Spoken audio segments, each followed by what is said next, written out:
Hello everyone, welcome to the my channel unique study. अभी तक हम 1.1 और 1.2 खत्म कर चुके हैं। अब हम स्टार्ट करेंगे 1.3। अब देखिए इसमें क्या क्या रखा है। इसमें कुछ हमें अपरिमेय संख्याएं दे रखी हैं और उन्हें हमें सिद्ध करना है कि वो अपरिमेय संख्याएं हैं। सबसे पहले पहला क्वेश्चन देख लेते हैं। देखिए फर्स्ट क्वेश्चन क्या दे रखा है कि √5 जो है वो अपरिमेय संख्या है। देखिए इस एक्सरसाइज में जितने भी क्वेश्चन है सब में यही सिद्ध करना है कि अपरिमेय संख्याएं हैं। तो आपको सिर्फ एक मेथड सीखना है इसका, क्योंकि इसे सॉल्व करने का सिर्फ एक ही मेथड है। चाहे इससे रिलेटेड कोई भी क्वेश्चन आ जाए, आप यही तरीका अपनाएंगे तो आपका क्वेश्चन गलत नहीं होगा। अब देखिए अगर हम किसी भी संख्या में या किसी भी परिमेय संख्या में जब हम कोई संख्या जोड़ते हैं या घटाते हैं, पूर्णांक 1 2 3 या फिर कोई नंबर वगैरह, ठीक, तो वो हमें परिमेय संख्या ही मिलती है। ठीक, अगर हम किसी अपरिमेय संख्या में कुछ भी जोड़ेंगे, घटाएंगे, गुणा करेंगे, भाग करेंगे तो हमें अपरिमेय संख्या ही मिलेगी। चलिए देखते हैं इसे कैसे सॉल्व करना है। इसमें सबसे पहले तो जो हमें दे रखा है हम उसका ऑपोजिट मानेंगे। ठीक है, आपको मेथड सीखना है तो बहुत ध्यान से सुनिएगा और बहुत ध्यान से समझिएगा। देखिए इसमें √5 को पहले ही कह दिया उन्होंने कि अपरिमेय संख्या है। जब इन्होंने दे रखा है तो सिद्ध करने के लिए हमें इसका उल्टा मानना पड़ेगा। मतलब हम कह सकते हैं कि माना √5 एक परिमेय संख्या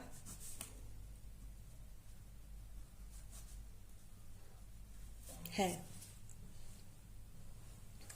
अब जब हमने इसे परिमेय संख्या माना है तो स्टार्टिंग में आपको बताया होगा या फिर परिमेय संख्याएं भी पता होगा आपको, 9th क्लास में आप पढ़ चुके हैं कि परिमेय संख्याएं जो होती हैं वो P/Q यानी बटे के रूप में लिखी भी होती हैं। तो जब हमने इसे परिमेय संख्या माना है तो ये भी P/Q के रूप में हो गई। ठीक है, तो हम इसे लिख सकते हैं कि √5 बराबर होगी किसके? P/Q के बराबर होगी। P/Q कैसा होता है? देखो जैसे कि ये 2/3, ये दोनों एक दूसरे से विभाजित नहीं होंगे, तब ये P/Q के रूप में होंगे। अब यहाँ पे अगर मैं लिखूं 6/9 तो ये विभाजित है अभी। जब इनका मूल रूप मिल जाएगा यानी 3 दूनी 6, 3 तिया 9, तो ये जो रूप मिला है हमें ये परिमेय संख्या हो गया कटने के बाद संख्या के। ठीक है, तो यानी ये अभाज्य संख्याएं होंगी एक दूसरे से।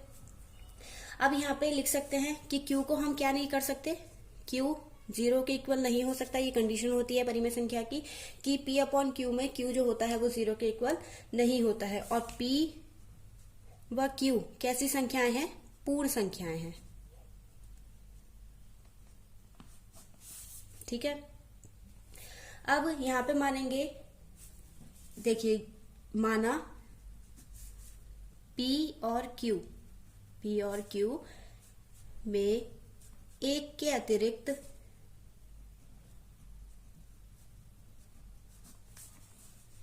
कोई अभाज्य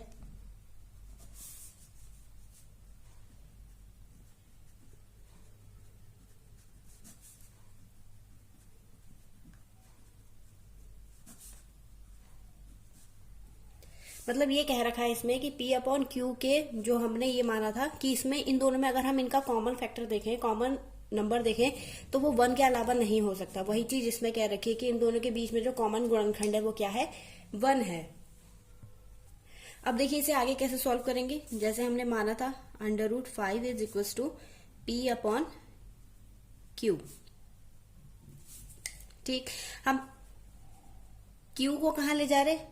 √5 के पास। ठीक, तो ये P इज इक्वल टू, मैंने सिर्फ जगह बदली है, P इज इक्वल टू हो जाएगा Q √5। अब क्या करने पर दोनों पक्षों का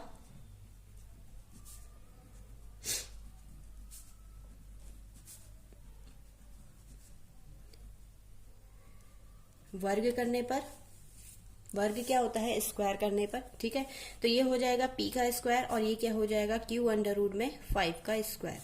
इसका स्क्वायर करेंगे तो ये हो जाएगा P² is equal to Q²। और यहाँ पे जब इसकी मल्टीप्लाई √ की जब हम स्क्वायर करते हैं या फिर डबल मल्टीप्लाई करते हैं सेम संख्या की, तो उसके ऊपर का √ जो होता है वो हट जाता है। अब देखिए यहाँ पे क्या बन जाएगा? P² is equal to 5Q², यही बन जाएगा। ठीक है, अब देखिए यहाँ पे क्या कंडीशन बन रही है। यहाँ पे कंडीशन कुछ ऐसी बन रही है कि जैसे हमने मान ली, ये आपको समझाने के लिए लिख रही हूँ। ठीक है, यहाँ पे हमने मान लिया कि हमारे पास जो भिन्न है वो यानी P अपॉन Q जो है वो इस फॉर्म में है। अब और इसी बराबर किसके है, √5 के। हमने क्या करा है, इसकी क्रॉस मल्टीप्लाई करी थी 6 √5, यही होगा। ठीक है, ये वाली फॉर्म लिखी थी हमने। अब इसमें जो हमने स्क्वायर करा था ये 25 हो गया, ये कितना हो जाएगा 36 गुणा 5। अब यहाँ पे हम क्या देख रहे हैं कि ये जो 25 आया यानी जो हमारा p² आया है वो किससे विभाजित हो रहा है, 5 से विभाजित हो रहा है। ठीक है, ये एग्जाम्पल के तौर पे बता रही हूँ ताकि आपको यहाँ पे समझ में आए कि P और Q के बीच क्या रिलेट किया जा रहा है। यहाँ पे जब हम 25 को देखेंगे वो किससे डिवाइड हो रहा है, 5 से। और जब 5 को हम फिर से P की फॉर्म में लिखेंगे यानी 5 गुणा 5, 36 गुणा 5, तो ये तब भी इससे डिवाइड हो रहा है, यानी ये p² से भी डिवाइड हो रहा है और p से भी डिवाइड हो रहा है। तो हम इसी को समझते हुए यहाँ पर क्या लिख सकते हैं कि p² संख्या 5 से विभाज्य है। और जब p² विभाज्य है, जैसे इसका स्क्वायर 25 विभाज्य है, तो जब हमने उसको अलग अलग करा था 5 5, ठीक, तो यहाँ पे भी जब हम इसको p को अलग अलग करेंगे तो ये p भी क्या हो जाएगा,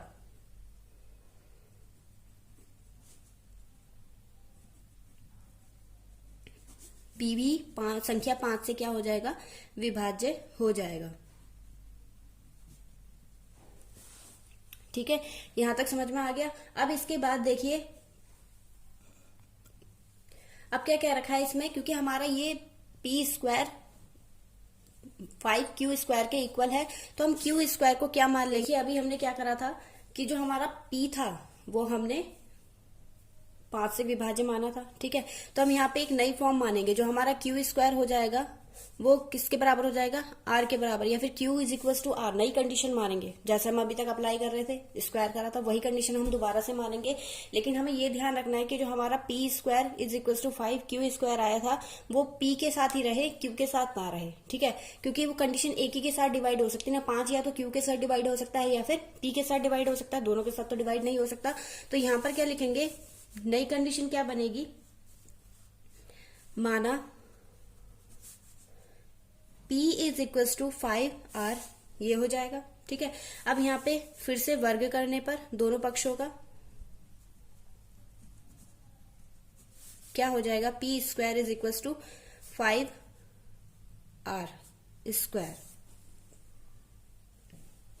अब जब स्क्वायर करेंगे पूरे का तो ये हो जाएगा p² = 5 25r²। और हमारी p² की वैल्यू कितनी आई थी, 5q²। तो हम यहाँ पे लिख सकते हैं p² बराबर 5q² रखने पर ये हो जाएगा 5q² = 25r²। 5 ही कम 5, 5 पंजे 25। तो देखिए हमारी कंडीशन क्या बन गई, दोबारा से वही बन गई जो हमारी p के साथ बन रही थी, यानी 5 या तो p से कट सकता है या फिर q से कट सकता है, दोनों के साथ नहीं कट सकता। जैसे हम इसमें देखें तो यहाँ पे 36 जो है वो इसके साथ गुणा में है, तो इसके साथ डिवाइड तो हो ही नहीं सकता, वो सिर्फ डिवाइड किसके साथ हो सकता है, 25 के साथ हो सकता है। तो यहाँ पे क्या क्या कंडीशन बन रही है, अब आगे इसके लिए भी हम क्या लिख सकते हैं, लिखेंगे q² 5 से विभाज्य है, क्योंकि जब p के साथ था तो p के साथ विभाज्य था, जब इसके साथ है तो इसके साथ विभाज्य होगा। ठीक है, जब इसके साथ विभाज्य है तो q के साथ भी विभाज्य होगा।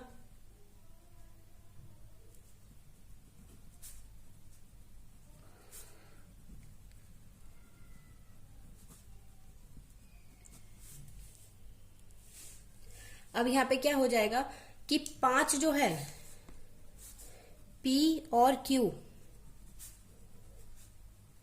का सार्वनिष्ठ यानी कॉमन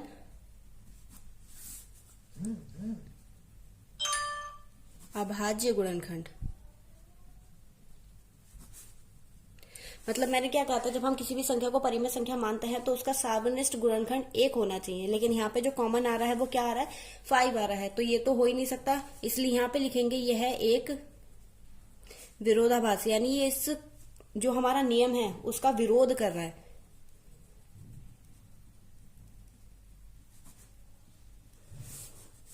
क्योंकि p और q का सार्वनिष्ठ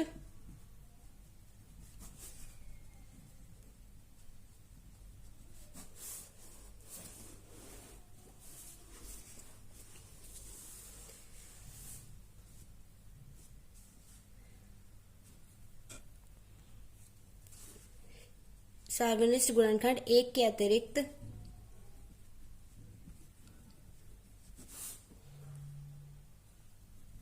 नहीं हो सकता। अतः √5 एक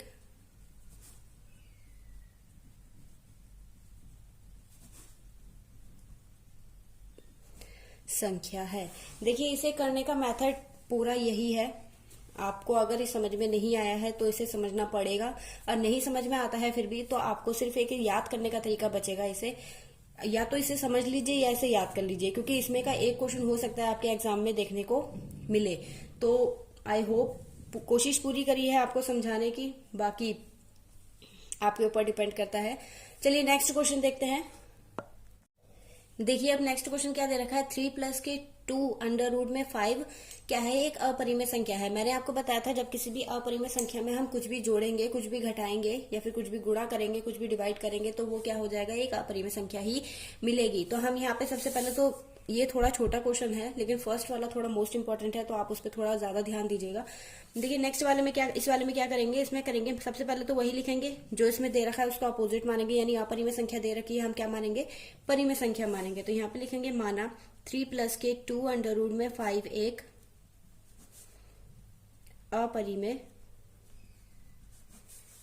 परिमेय संख्या है।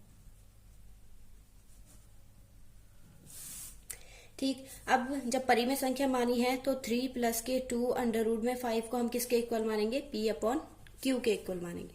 अब यहाँ पे जहां पे क्या है, Q is not equal to 0 और P और Q कैसी संख्याएं हैं, एक पूर्णांक संख्याएं हैं।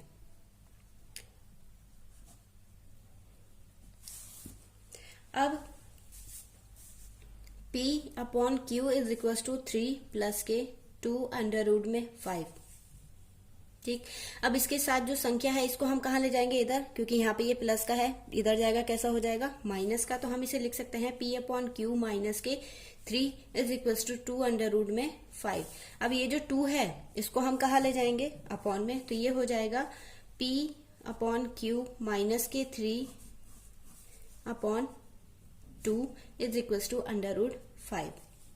ठीक है, यहां तक समझ में आ गया। अब इसके बाद P/Q एक परिमेय संख्या है,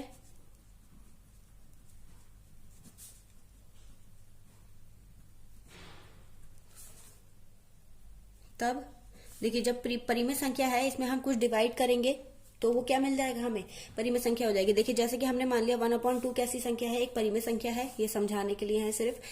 यहाँ पर जब इसमें हमने 3 माइनस करा तो 3 दूनी 6, यहाँ पे क्या हो जाएगा 6 में से 1 जाएगा, माइनस के 5/2। तो ये कैसी संख्या मिल गई हमें, परिमेय संख्या मिल गई, यानी P/Q के रूप में मिल गई। माइनस परिमेय संख्या माइनस प्लस दोनों की हो सकती है, तो इससे कोई फर्क नहीं पड़ता। तो अब यहाँ पे भी देखिए Q 3 डिवाइड हो रहा है, तो जब हम इसे डिवाइड करेंगे तो ये क्या मिल जाएगा, हमें परिमेय संख्या ही मिल जाएगा। अब अगर इसमें 2 ही डिवाइड कर दे, जैसे इसमें दे रखा है, जब 2 डिवाइड होगा तो ये क्या हो जाएगा, माइनस के 5/4, यानी फिर से हमें परिमेय संख्या मिल गई। यानी हम परिमेय संख्या में कुछ भी जोड़े घटाएं, कुछ भी करें तो वो हमें परिमेय संख्या ही मिलेगी वापस। तो यहाँ पे हम लिख सकते हैं कि तब P/Q माइनस के 3 भी क्या होगी, एक परिमेय संख्या होगी।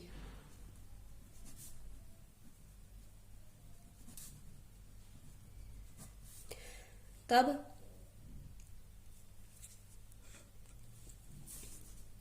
अतः P/Q माइनस के 3/2 भी क्या होगी, एक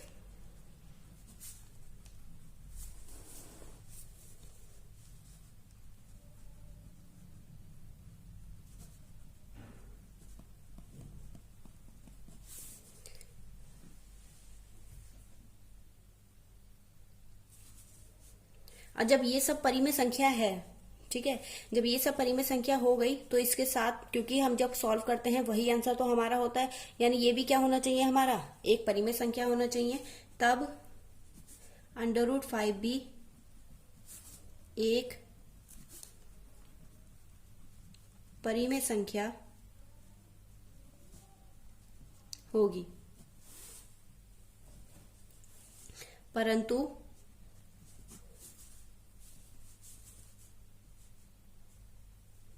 ये है, क्योंकि ये हम सिद्ध कर चुके हैं कि अंडर रूट के अंदर अगर कोई संख्या होगी तो वो कैसी होगी, वो अपरिमेय संख्या होती है। तो यहाँ पर लिखेंगे परंतु यह सर्वमान्य है,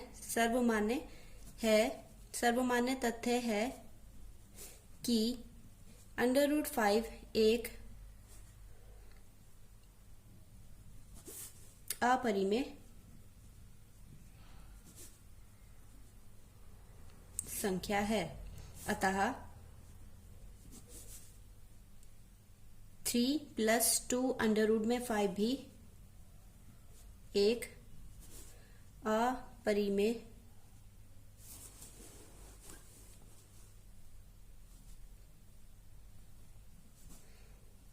संख्या है।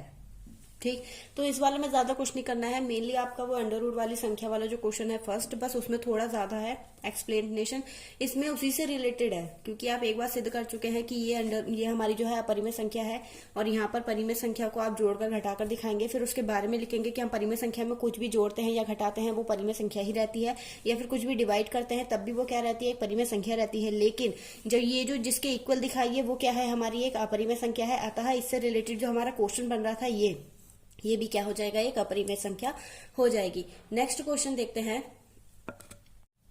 देखिए नेक्स्ट सवाल क्या कर रहा है, इसमें अंडर रूट 2 दे रखा है, सॉरी अंडर रूट 2 है ये, 3 नहीं, अंडर रूट 2 दे रखा है, और इसे भी क्या सिद्ध करना है, हमें अपरिमेय सिद्ध करना है।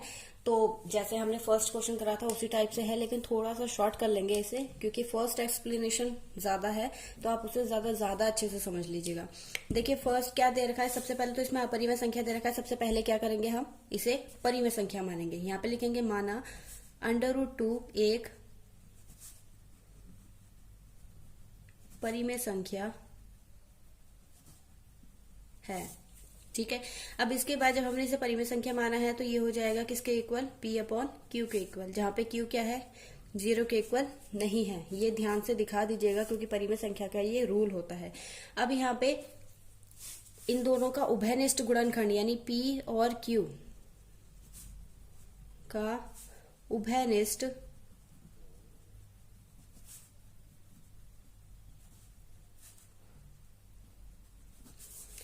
एक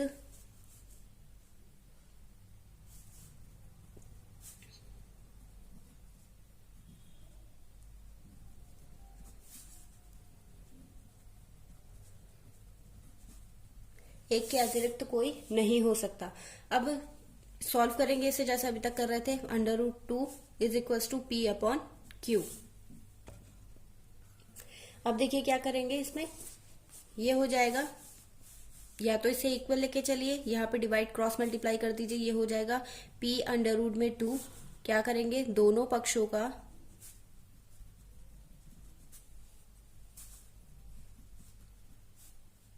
वर्ग करने पर। ठीक, जब वर्ग करेंगे तो ये क्या हो जाएगा, Q², ये हो जाएगा P², और इसका अंडर रूट 2 का स्क्वायर। और अंडर रूट 2 में कोई संख्या होती है, जब हम उसका स्क्वायर करते हैं तो अंडर रूट हट जाता है, संख्या मिल जाती है। तो यहाँ पे हम लिख सकते हैं Q² is equal to 2P²। अब देखिए मैंने उसमें क्या करा था, जो 5 आ रहा था वो 5 किसके गुणनखंड के इक्वल था, विभाज्य था, इससे विभाज्य था। तो यहाँ पर लिख सकते हैं कि Q² संख्या 2 से विभाज्य है, अतः Q भी 2 से विभाज्य होगी।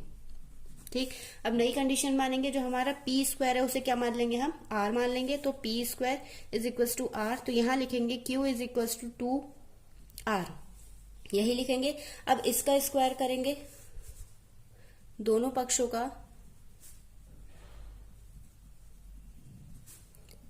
वर्ग करने पर, जब वर्ग करेंगे तो Q² is equal to 4R², यही हो जाएगा। ठीक, अब ये 4 क्या है, 4 भी इसी से डिवाइड होगा। अब देखिए हमारी Q² की वैल्यू क्या थी, हमारी 2P², ये आई थी वैल्यू। ठीक, यहां पर रख देंगे 2P² is equal to 4R², यही हो जाएगा।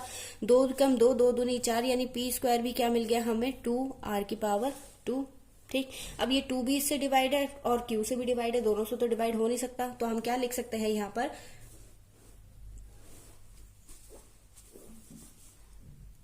P स्क्वायर संख्या 2 से विभाज्य है तथा P भी संख्या 2 से विभाज्य होगा, यही आएगा। और हमने अभी लिखा था कि जो हमारा उभयनिष्ठ गुणनखंड है वो एक के अतिरिक्त नहीं हो सकता, तो यहां पर लिखेंगे कि P और Q का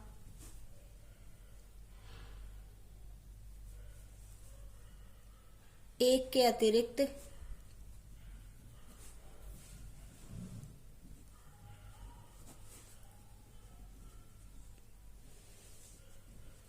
गुणनखंड 2 भी सार्वनिष्ठ है, मतलब इसके अंदर दे रखा है जो पॉसिबल नहीं है,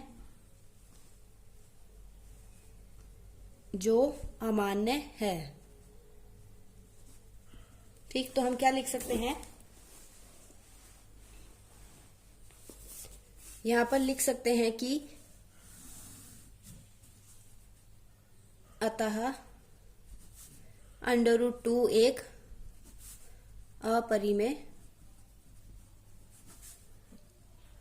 संख्या है। आई होप आपको समझ में आया होगा। देखिए इसमें कुछ नहीं है, बस एक स्टेप बाय स्टेप करा गया है। सबसे पहले आपको इसको इक्वल लेके चलना है, वर्ग करना है, फिर जो मान आएगा, जो स्क्वायर आएगा संख्या के पीछे वाला, यानी जो नंबर आया है हमारा, इस नंबर के पीछे जो स्क्वायर होगा उसे r मान लेंगे और इससे स्टार्टिंग वाले का स्क्वायर हट जाएगा, वो क्या हो जाएगा, q हो जाएगा। अब उसके बाद उसका दोबारा स्क्वायर करेंगे, अगर वही संख्या रिपीट हो जाती है मतलब वो अभाज्य संख्या का संकेत मिल जाएगा आपको कि हाँ आपका इक्वेशन या फिर क्वेश्चन सही जा रहा है। नेक्स्ट क्वेश्चन देखिए, इसमें क्या दे रखा है, संख्या दे रखी है हमें 7√5। 7 दे रखा है, यानी कोई नंबर अलग से दे रखा है तो इसका सोल्यूशन थोड़ा इजी हो जाता है। अगर सिर्फ अंडर रूट में संख्या दे रखी है तो उसका सोल्यूशन थोड़ा लेंथी हो जाएगा। अब देखिए यहाँ पे सबसे पहले हम वही मानेंगे जो हमें परिमेय संख्या दे रखी है उसका, सॉरी अपरिमेय संख्या दे रखी है उसका हम परिमेय संख्या मान लेंगे। तो यहाँ पे लिखेंगे माना 7√5 एक परिमेय संख्या है।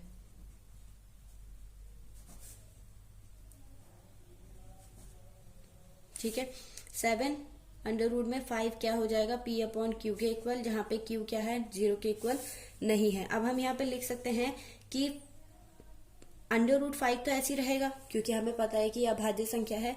हम इसको कहाँ ले जाएंगे, क्योंकि ये मल्टीप्लाई में है, जब इसको इधर लेके जाएंगे ये डिवाइड में चला जाएगा, यानी Q, और यहाँ पे लिख सकते हैं इंटू 1/7। अब क्योंकि P/Q एक परिमेय संख्या है, अतः क्योंकि परिमेय संख्या में हम जब किसी नंबर का गुणा करेंगे तो वो भी क्या बन जाएगा, एक परिमेय संख्या बन जाएगा। तो यहाँ पे लिखेंगे P/Q इंटू 1/7 भी एक परिमेय संख्या है। अतः अब जब ये पूरा परिमेय संख्या हो गया है तो इसे सॉल्व करके ही हम बराबर में आंसर लिखते हैं, तो ये भी क्या होना चाहिए, एक परिमेय संख्या होना चाहिए।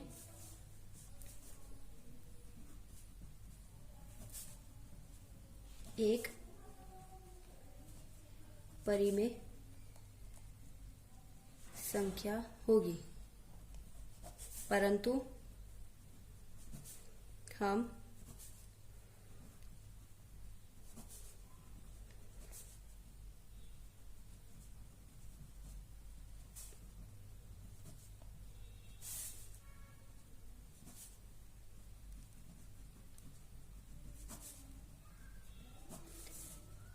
देखिए अगर ये सब परिमेय संख्या हो गया, ठीक है, तो हम लिख सकते हैं कि अतः √5 भी क्या है, एक परिमेय संख्या होगी।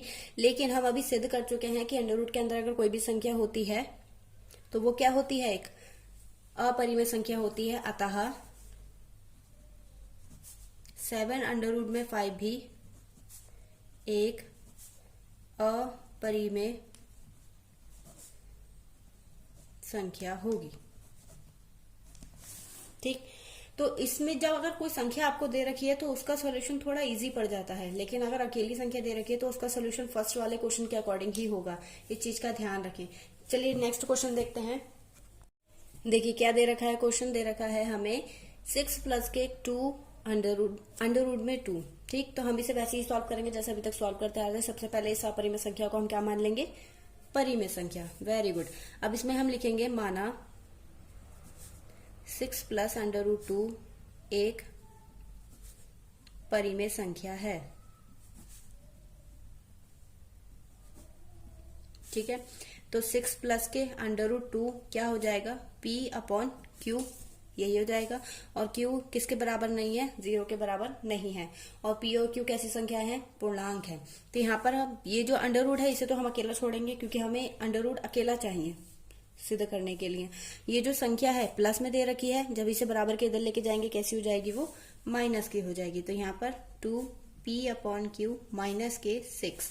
अब वही लिखेंगे, P अपॉन Q एक परिमेय संख्या है,